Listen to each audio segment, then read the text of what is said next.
midadi wa kalami liman zaza al-yamma kama zahzaha shayda wal jahla wal hamma midadi wa kalami liman zaza al-yamma kama zahzaha shayda wal jahla wal hamma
son bu ñuy wax Midadi version freestyle Midadi pour ñu ko xamul benn xasida maam borom Touba Cheikh Ahmad Bamba la mbokku leeral.net mbokku leeral TV après Woz Kali après Yoro Ndiaye après Moustapha Nam émission bu bees leeral show avec beneen touche bu gën a urbaine gën a jeune gën a nekk ci temps ñoo ngi am comme invité guest star freestyle du jeune talent sénégalais artiste compositeur xanaa dañ koy bàyyi rek mu nuyoog waa leeral.net si leeral show. asalaamaaleykum tout d'abord maa ngi leen di nuyu yéen waa leeral bu baax a baax di rafetlu teewaay bi ak émission bi di nuyu waa Sénégal di nuyu sama fans yi di nuyu ñi ma nam mu bëri na mais maa leen raw maa ngi nuyu mbokku Baye Fall yi mbokku taalibe yi di leen wax bismillah waa leeral tey moom man maa leen dalal. waaw freestyle nom de scène la peut-être pour marketing pour jaay say bagages est-ce que mun nañu xam sa vrai nom freestyle parcours am si ay études am si lan la jaar ba mujj atterrir tey jii si musique. bon freestyle ay études am il est webmaster de base mi ngi juddoo Mbour papam nekk homme de tenue un douanier te xam nga souvent douanier yi dañ leen di affecté. dañuy def le tour du Sénégal d'ailleurs samay frères ñii ñu ngi juddoo Thiès ñii ñu ngi juddoo Kaolack man maa ngi juddoo Mbour donc Mbour laa juddoo jàngee Dakar je suis webmaster infographe comme profession de base après par la suite ci le freestyle ñëw mais le vrai nom c'est Cheikh Ibra ñu ngi nii sama ginnaaw sama turandoo ngi nii waaw jëmm ji lañ ma tuddee Cheikh Ibra Fall donc voilà. Freestyle taalibe Serigne Touba la c'est un jeune artiste musicien c'est un passionné voilà. Free dañ lay gis nga ngay jouer avec maîtrise si piano muy instrument ba nga xam ne moom ak guitare ñu ko ñemee bariwul trop est-ce que mun nañu xam sa parcours par rapport ak piano ndax autodidacte nga wala def nga ay études yu poussées par rapport ak ça lan moo indi nga am maîtrise bi ci instrument bi. Comme j'ai l'habitude de dire musique foo nga nekk d'abord à la base foo nga nekk autodidacte parce que premier jour bi nga njëkk a jël décision def musique xamoo dara donc am na lu nekk ci yow nga am envie maintenant après pour développer li nekk ci yow le talent là caché il faut nga jàng ko donc loolu moo ma poussé ma dem jàng musique. Après j'ai fait l'académie de Milan en Europe où j'ai fait 5 ans yoo xamante ni violon laa doon joué ak piano moo la doon jàng. Avant j'avais un prof à la maison boo xam ne guitare commencé woon naa ko côtoyer jusqu'à présent li ma koy laal léegi nag bëriwul guitare bi. Voilà donc dama ko jàng pour mën a te jusqu'à présent maa ngi jàng comme li may wax toujours yàqamti amul solo et que musique boo gisee tey jii des musiciens comme orchestre Baobab ñuy ay références âge yu ñu am nga gis seen karaw weex et jusqu'à présent ñuy répéter jusqu'à présent ñuy def ay recherches donc ñun xale yu ndaw yi tey war nañ jàng ba faw quoi pour toujours. Ouais. Freestyle yow say style musique quand même benn genre mayonnaise la bu xaw a waaw macédoine su ko mënee wax macédoine sax parce que dafa bari ay mbir da nga siy gis jazz da nga ciy gis funk pop rock vraiment c'est assez world music quoi. Est-ce que mën nañu xam lu indi nga dem ba di def genre musique yi quoi yow mu doon sénégalais mbalax ne fi ak yeneen. mais nga am beneen connotation. influence bi ngay am. Souvent artistes mi ngi koy am ci environnement bi muy évoluer parce que boo nekkee xale am ay parents ñuy déglu ay Otis Redding ay Percy Sledge après boo ci yaroo souvent da ngay am tendance soo wayee rek mu joxe loolu donc loolu je pense que foofu la jógee influence boobu la jógee ce que je fais mayonnaise là effectivement c'est-à-dire que je me cherche tout le temps di xool instrument yoo xamante ni musuma ko utiliser wala loo xam ne nit ñi dañu am tendance dañu ko utiliser seen musique ma koy indi di ko donc musique mélange la te pour nga wax mélange foog nga def recherche donc recherche boobu nag mën naa jéggi tey jii Sénégal dem Brésil dem États-Unis jël fa loo xamante ni bokkul woon ak li ñu xamee donc c'est vrai que après dina xaw a jaaxal koo xam ni moom comme li may dégg souvent benn musicien di wax sénégalais bu xëyee di lekk ceeb bu jën pendant 30 ans 40 ans bis bu xëyee suba midi jot lekkul ceeb day mel ni tey daa war a dee mais am na beneen ceeb bu bokkul xëy na sax ak ceeb bu jën donc voilà ceeb bi mooy base bi c'est la musique mais après mën nga ci def d'autres styles donc il y a autre chose qui existe lu bokkul ak mbalax. yaa ngi dégg nañ ngay wax Percy Sledge yaa ngi wax tamit Otis Redding peut-être yooyu c'est l'âge d'or du rhythm and blues mais ñan mooy ses références sur le plan musical si ñooñu ay James Brown Otis Redding ñan mooy ses références musicales ou freestyle. Je vais dire Otis Redding. Otis Redding. Ouais, Otis Redding, il fait partie de mes références. James Brown, Percy Sledge, Aretha Franklin ñoom ñëpp voilà donc ñooñu mooy ñi nga xam ne influence bi may am ci bi nga nekkee xale ci kër mais après référence mooy loo xam ni tout le temps day yokk et par la suite chaque jour nga am référence bu bees Youssou Ndour référence la Thione Seck référence la Baaba Maal référence la un orchestre comme l'orchestre Baobab référence lañ donc voilà Doudou Ndiaye Coumba Rose référence la d'ailleurs ci album bi même bi war a génn cosaan bi dama ko ci rendre hommage ci benn morceau bu tudd xale surprise la. suñu gisee Free ku mel ne Fada Freddy mi ngi commencé ci mouvement hip hop ak Daara J ak tamit Daara J family mais mi ngi teere ci benn genre musique bu xaw a spécial ay gospel lay def ay parfois dina def son sax te lépp c'est des rythmes corporels est-ce que yow freestyle ak style bu mu nekk nii nu mu particulier ba pare exportable est-ce que mënuñu yaakaar yow comme on espère vraiment de la world musique sénégalaise fii ak ay quelques années est-ce que yow sa ambition par rapport à la world musique label sénégalais bi nga nar défendre. C'est super. En fait, je vais d'abord saluer ce monsieur-là, Fada Freddy. Kooku, je pense que c'est un monument. li may wax tout le temps naan li ma gën a neex ci Fada Freddy mooy artiste booy wax naan artiste bi dafa ma neex waroloo focaliser wu ci dafa ma neex parce que dafa mën a solu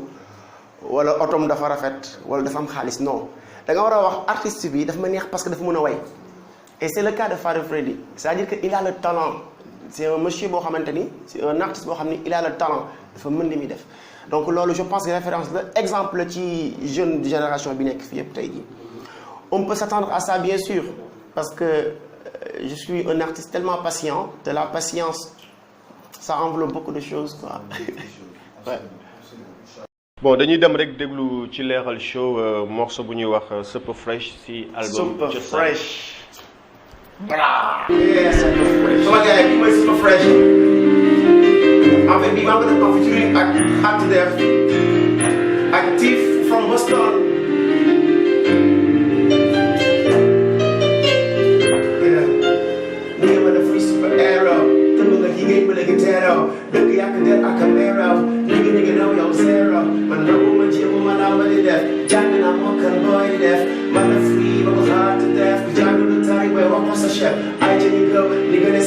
sàcc nga ne demee tëgg ma jafe ba fekk sa dënn bay jugal te ñafe xam nga jafe ni xam naa ma ya take on I'm doing with my whole bell I don't care if you hate bell attachment my nigga I'm doing from my homie hey yeah I'm another superstar I'm a super fresh every time I be the best hey yeah I'm another superstar I'm a super fresh we may need your heart to death hey yeah I'm not a superstar I'm a super fresh every time I be the best hey yeah I'm another superstar I'm a super fresh we may need your more one little pointed little pointed little pointed little yeah little pointed my lamp pointed little pointed my lamp voilà jërëjëf suñu dellu si man mos naa seetaan si benn prestation bu spectaculaire bu public bi salué woon quoi yow waa lan mooy sa relation déjà musicale est-ce que am na interaction ak hip hop ba pare tamit est-ce que lan mooy sa relation ak nit ñu nekk ñi ci hip hop ñoom Simon ak tout le mouvement en fait relation yi ci am mooy relation yu rafet mooy relation entre ay frères ak sœurs aussi il y a des rappeuses et tout Simon c'est un frère Simon man personnellement sama diggante ak moom on est des frères ay frères lañu et c'est vraiment Simon day taal otoom ñëw sama kër seet si ma ñuy watante may xam ci lu mu nekk man aussi may xam ci moom lu mu nekk donc foofu relation boobu vraiment c'est sincère dafa jéggi même la musique te nit ku baax la nit ku am yar la donc femme ñun lu ñuy jàppee nit je ne suis pas du genre booy gis d'habitude muy fréquenter dama am benn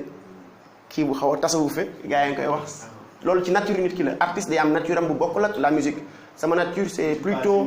c'est pas même baatin su waxee baatin sax te ma wax lu gën a rëy te bëgguma réyal sama bopp mais tasawuf la tasawuf voilà donc Simon am na relation ak moom ñoom Fada Freddy yi nga gis ay ndongo yi ñoom samay mag lañ dañ naan ñëw suñu kër xumaan pareil donc am naa relation ak ñoom ñëpp li ma ko may mooy ki ñu ma tuddee Cheikh Ibra bu ñu la tuddee jëmm ji tu te dis que amuloo droit rëy amuloo droit dis lu foo jaar oyof te ku oyof ñëpp bëgg la ku oyof nekk xaritu ñëpp voilà loolay secret bi. freestyle actuellement lan mooy actualité musicale am gis nañu album bi cosaan affaire yooyu concrètement lan mooy actualité musicale ou freestyle actuellement. super voilà donc actualité bi c'est d'abord la sortie de l'album cosaan mi ngi nii. gars yi dañ ko xaar d'abord il faut que ngeen permettre moom ma excuser wu ci samay fans quoi bii message bi ñoom laa koy waxal déjà ñoom dañu ma xaar xam naa nag dégg nag lu ne ndeysaan mais période boobu l'artiste c'est pas juste koo xamante ni musique rek lay def je fais autre chose du bokkul ak musique après dinañ ci dellu si voilà mais teewul maa ngi bàyyi xel musique bi nga xamante ni aussi amuñu lu ko féete kaw parce que fans bi la gis jooy ci mbedd wala mu wóor a téléphone gëmewul ni yow lay waxal kooku tout le temps foo ngay sooxat mbëggeelam ci yow donc ñoom moom album bi cosaan incha allah donc actualité free ak nouveauté li ñuy xaar perspective yi c'est juste la sortie de l'album avec la promotion et cette fois-ci on envisage de faire des concerts à domicile voilà donc c'est un nouveau concept je vais pas dévoiler ça ici. Mais kii concept bi pourquoi cosaan et puis mën nañu xam yan sonorité musicale moo ne ci album bi. super sonorité yi cette fois-ci y a autre chose loo xam ne kenn mësu ko gis ci Free am na percussion am na basse am na guitare am na saxo am na xalam am na kora donc mélange la c'est pourquoi nom bi aussi cosaan benn morceau la bu nekk ci album bi boo xam ni daf ñuy jox ay conseils. pour ñu dellu ci sunu maam yi li nga xam ni moom lañu genre ressourcé wu waat quoi. ressourcé wu waat ci culture mu nekk loo xamante ni c'est mën a nekk côté habillement mais côté aussi jikko côté voilà parce que bu njëkk ba maam ñi bu ñu mësaan wax kenn du leen xeeb mais jamonoy tey am na ñoo xam ne bu ñu waxee ñu xeeb leen donc c'est important de rappeler ça ouais. freestyle beneen question su ñu leen la tey jii freestyle en webmaster de formation infographe aussi de formation mais sa vie en tant que chef d'entreprise avec sa maison de production audiovisuelle bi Free Visuel est-ce que mun nañ xam nga wax na ci tuuti ak perspective yi ak actuellement si lan la toll quoi. Ouais. Free Visuel c'est une société de production audiovisuelle boo xam ne actuellement li mu def peut-être mi ngi commencé yàgg léegi maintenant j'ai des collaborateurs yoo xam ne ñu ngi un peu partout mais surtout à Montpellier en France donc foofu moo ëpp ñi may liggéeyal ñi ngi foofu voilà. Ici à Dakar on est basé ici aux Almadies on travaille avec une équipe de 10 personnes les plus productions audiovisuelles on le fait donc loolu aussi Free Visuel boobu mooy dina jël sama temps ci par rapport à mes activités musicales loolu moo koy gën a kii donc exemple là aussi pour donner benn message à la jeunesse yi nga xam ne bëgg nañu tey ji musique parce que je pouvais aujourd'hui ne pas mentionner sama beneen métier bu bokkul ak musique mais c'est plus pour influencer la nouvelle génération pour aussi bu ñu amee leneen lu ñuy def lu bokkul ak musique nañ ko bokk nañ ko jàpp gëm ko sàmm ko te xam ni ça peut aller avec la musique mën nga ci réussir en même temps. xanaa dañuy dem déglu le morceau cosaan. Everybody know my name, don't lose the way. Get back to the roots when you're changing the way.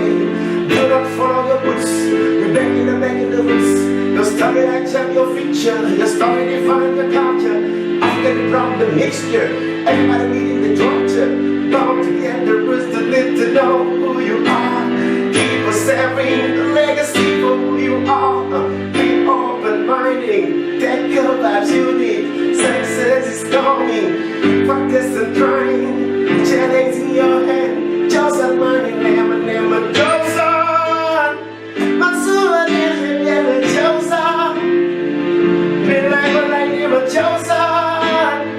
But music never goes on. Everybody say, look about what I so look at me, look at hey, look at me. Woo, never goes on. I could see goes on. Okay, come on, baby. The Jeff Domingo, leave your money by you wanna. Rocky Settler, leave your money by you wanna. Folk underdog, underdog. Folk underdog, hey, folk walkie. Never goes on. Moi, moi, affaire ay maison de production dafa mel na si suuf da ngay conseil ñenn ñi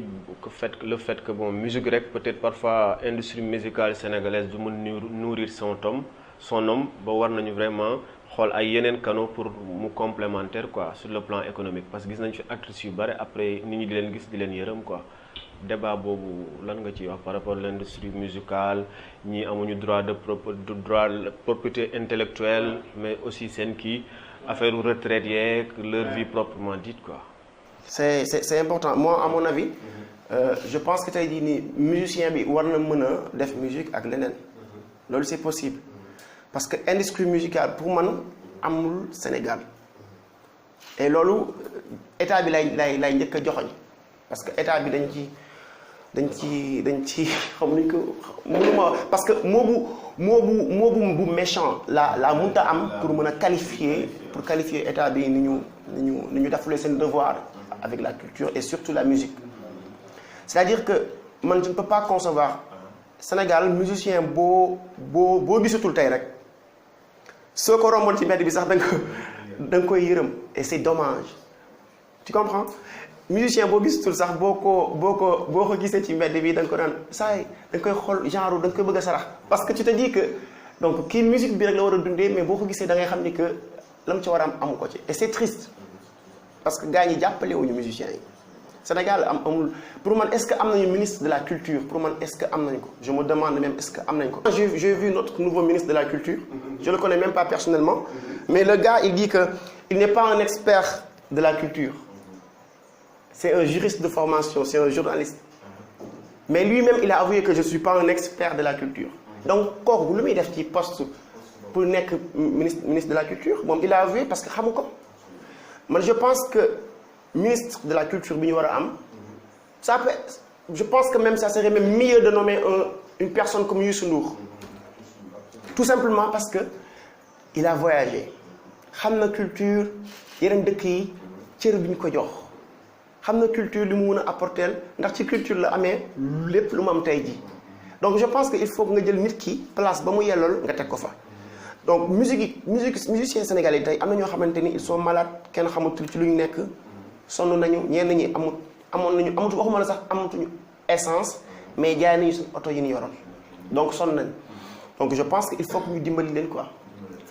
Et puis aussi pour développer la culture il faut que nga am benn vision Sénégal tey jii waroon nañoo mën a ubbi ay école de la musique école fu ne un peu partout daal di koy décentraliser daal di koy yóbbu par exemple Thiès yóbbu ko Pikine Guédiawaye nga xam ne nit ñi dañuy am envie gis école pour jàng musique ñoo dugg jàng musique nu leen neexee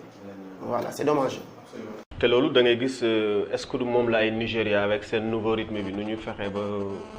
accompagnement état beeg benn rythme dem au niveau mondial est-ce que du yooyu la Nigéria am moo tax ñu toll fu ñu toll actuellement. je peux dire que Nigériens yi loolu lañu am parce que dañoo xam négligé wuñu benn volet ci seen dund c'est-à-dire que man je pense que Nigériens yi li ñu réussir tey jii nii te ñun réussir ñu ko mooy lan mooy dañoo développer seen culture. dañoo gérer seen image et loolu c'est très important donc loolu aussi mënut a am fii connaissance bi amul foo mu am une très bonne formation loolu su amul musique bi du mën a développer aussi. donc sur Leral Show ñu dem seetaan le titre Woman toujours si album Cosaan. Woman don't cry, everybody say woman don't cry, all my people say woman don't cry, everybody say woman don't cry, woman don't cry, woman don't cry, woman don't cry, singing what I'm doing, don't be good, what can you do, hey.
voilà freestyle léegi nag ñu aborder question politique bi fii ci Sénégal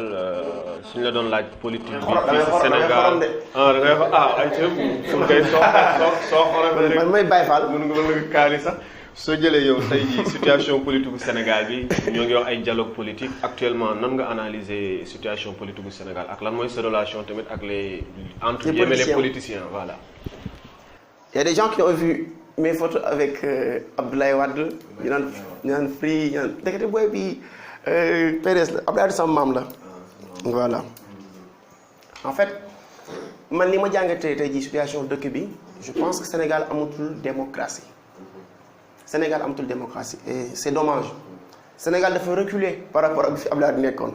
Sénégal reculer wul sax en rampant mais ça recule en courant mais ak vitesse bu amul bu doy waar et c'est dommage man je pense que tey jii nii li ñu mérité amuñu ko man j'avais voté pour Abdoulaye Wade, mais alhamdoulilah aujourd'hui rëccuma ko. J'en suis tellement fier de voir actuellement état bii ma gis tey mu leen ma ni man participer wu ma ci ñi leen teg fii et j'en suis fier loolu rek doy na ma ci mbégte et 2019 lay xaar.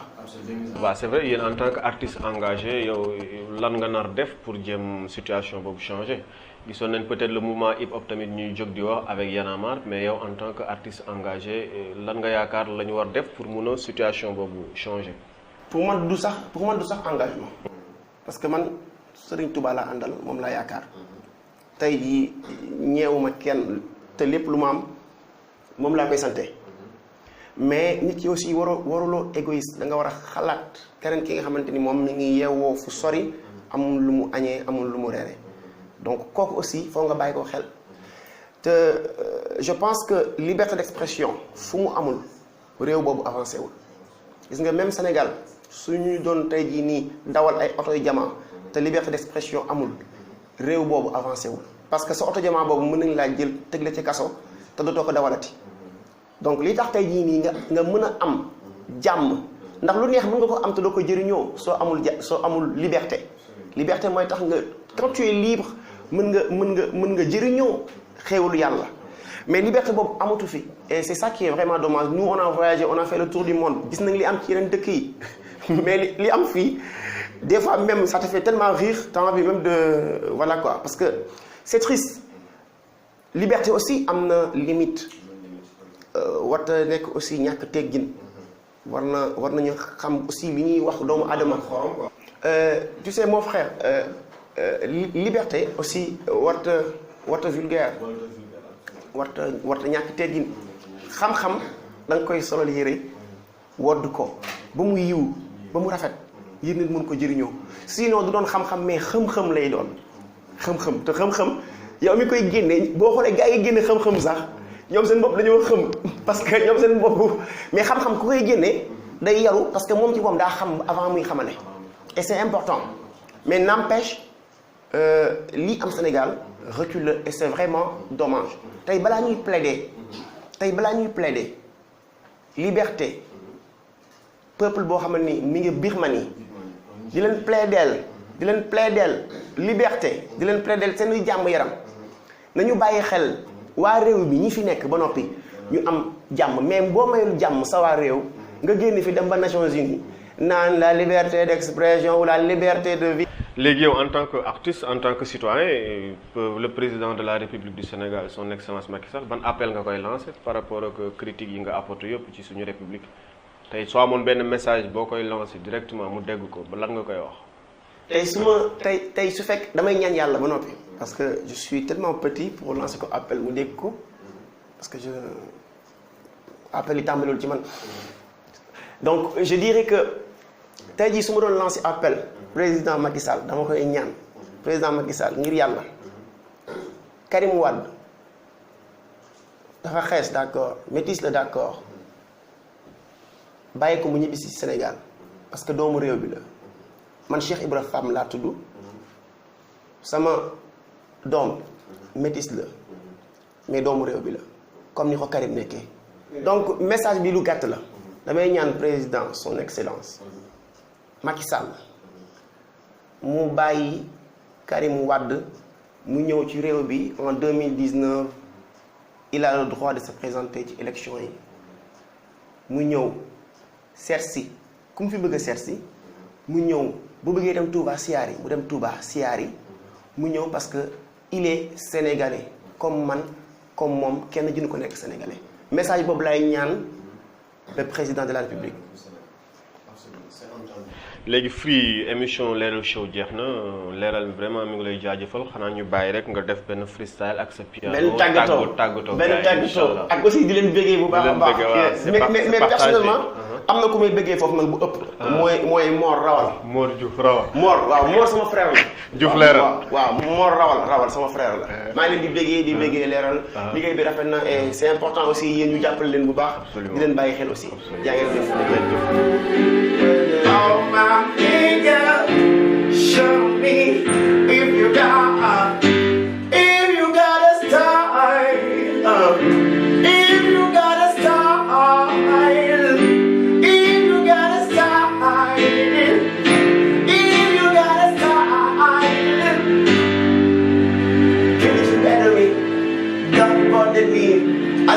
fancy me, fancy steadily. You up a deck with me. I'm the music is like happiness. The great won't come, the sun won't come. Everybody say, oh my nigga, show me if you got. Oh my nigga, please show me if you got. If you got a style, if you got a style, if you got a style, if you got a style, if you got a style, if you got a style,